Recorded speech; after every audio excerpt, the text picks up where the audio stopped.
Hey guys, this is Brian, and welcome to Full the Darkness, episode number 3, Knock Knock.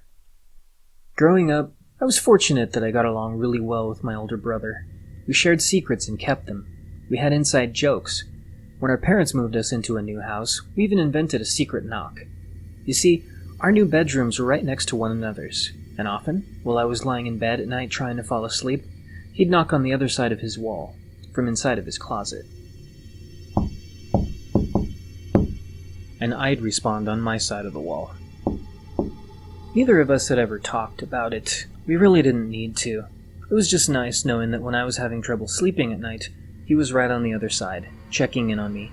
It wasn't every night. Sometimes it was once a week, sometimes once a month, sometimes even less frequently.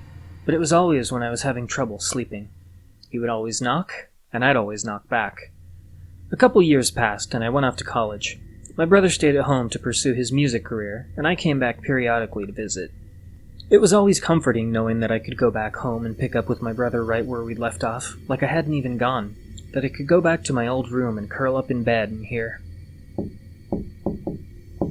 And I could reply with, like we always did growing up.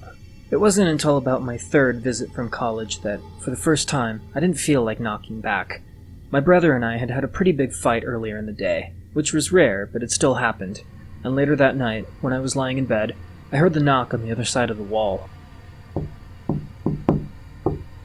But I didn't respond.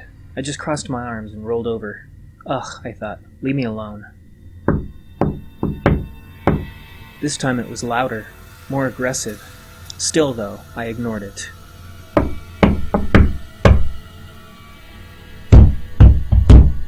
The knocking became pounding, and for the first time I felt terrified of my own brother. This wasn't like him. Finally, I knocked back, just hoping he'd stop. Sure enough, he did. There was silence, but the whole thing rattled me, and my fear turned to anger. All I had wanted was to be left alone, but he had to keep making racket until I finally caved in. I got out of bed and turned the corner to his room. When I threw the door open, I expected to see him standing there in shock, but the room was empty. The closet that faced the wall where my bed was closed shut. Was he in there? "Chris?" I asked. My voice was barely a squeak. "Chris? Are you in there?"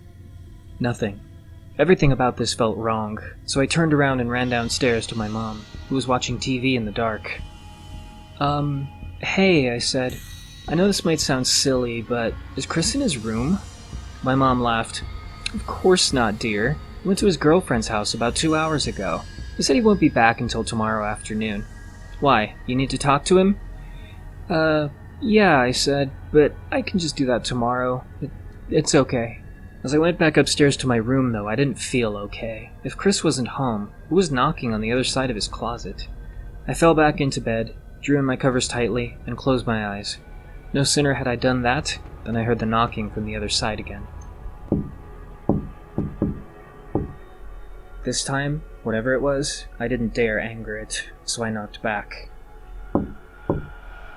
That feeling of comfort I'd had growing up, of peace, it was completely gone. If Chris wasn't here, then who or what was knocking? Why was it imitating him? Don't ask me why, but part of me felt like my brother was just playing an elaborate trick on me. He was trying to get me back for our fight earlier, so I went to his room for a second time, just to see what was going on. This time, when I entered his room, the closet door was cracked open just a hair, but it hadn't been like that last I had seen it. Had it? "Chris?" I asked. "Are you in here?" I heard nothing, saw nothing.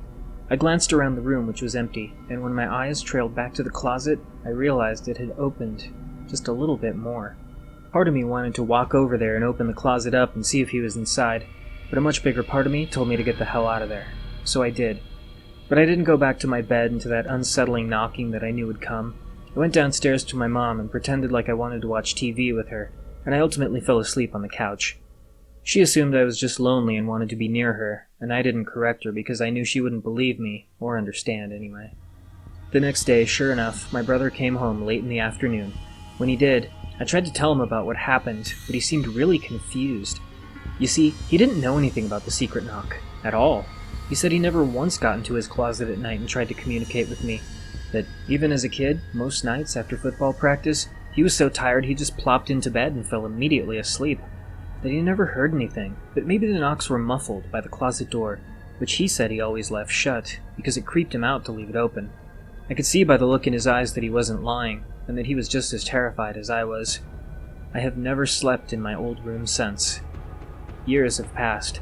I'm well out of college, have a full-time career, moved out of state, and periodically I visit my parents.